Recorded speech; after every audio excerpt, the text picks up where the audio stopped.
नमस्कार, मैं फरीदा गजल और आप देख रहे हैं एक न्यूज़ 24।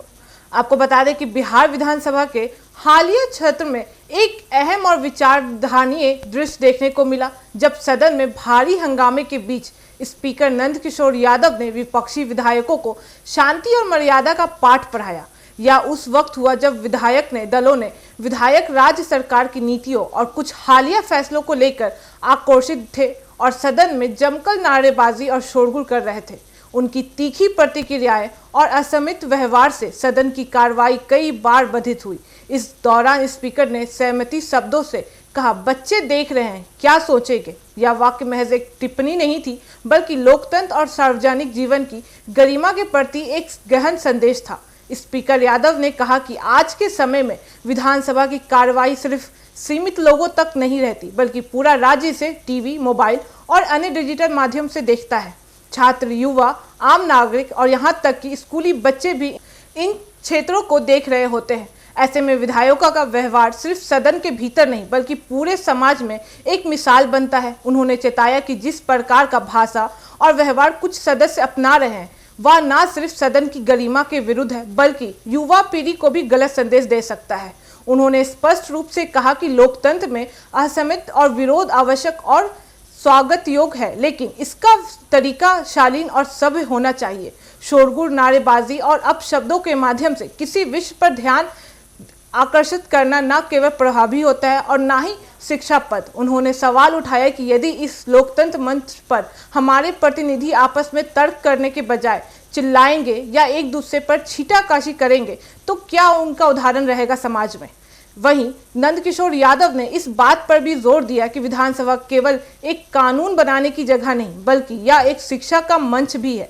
यहाँ पर जो भी कह रहे हैं और किया जाता है वह रिकॉर्ड में रहता है और भविष्य में उसके उदाहरण दिए जाते हैं। इसलिए प्रत्येक सदस्य को चाहिए कि वे सोच समझकर बोले और ऐसा व्यवहार करे जिससे लोकतंत्र की नींव और मजबूत हो।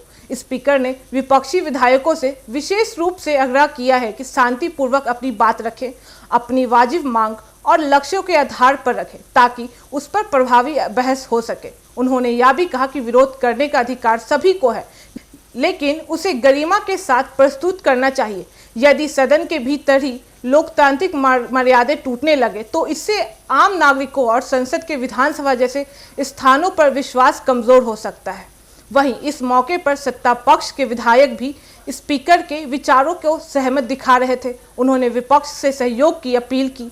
सत्ता पक्ष का कहना था कि सदन का गरिमा बनाए रखने की जिम्मेदारी हम सभी विधायकों की होती है, चाहे वो सत्ता में हो या विपक्ष में। वहीं विपक्षी नेताओं ने का कहना था कि जब तक सरकार उनके सवालों का उत्तर नहीं देती और उनकी मांगों पर ध्यान नहीं देती, तब तक उनका विरोध जारी रहेगा।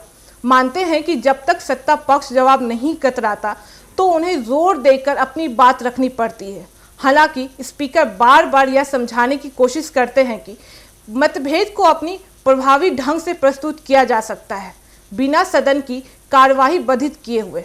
उन्होंने याद दिलाया कि अगर जनता यह देखेगी कि उनके चुने हुए प्रतिनिधि बहस करने की बजाय सिर्फ शोर मचाते हैं, तो इस लोकतंत्र का नुकसान ही होगा। इस पूरी घटना का सबसे बड़ा संदेश यह था कि राजनीति केवल सत्ता या विरोध का मंच नहीं है, बल्कि यह समाज को दिशा देने वाली संस्था भी है।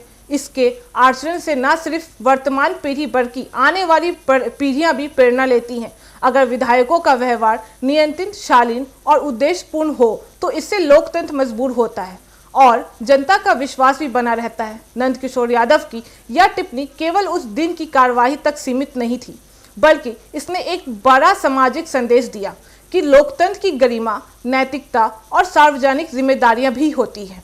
उन्होंने हाल ही में बनाए रखने चाहिए।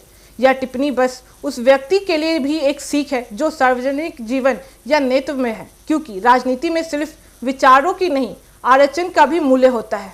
यह घटना इस बात की याद दिलाता है कि संसद और विधानसभा जैसे मंच केवल वाद विवाद की जगह नहीं, बल्कि समाज को बेहतर दिशा देने वाले आदर्श स्थलों में शामिल है।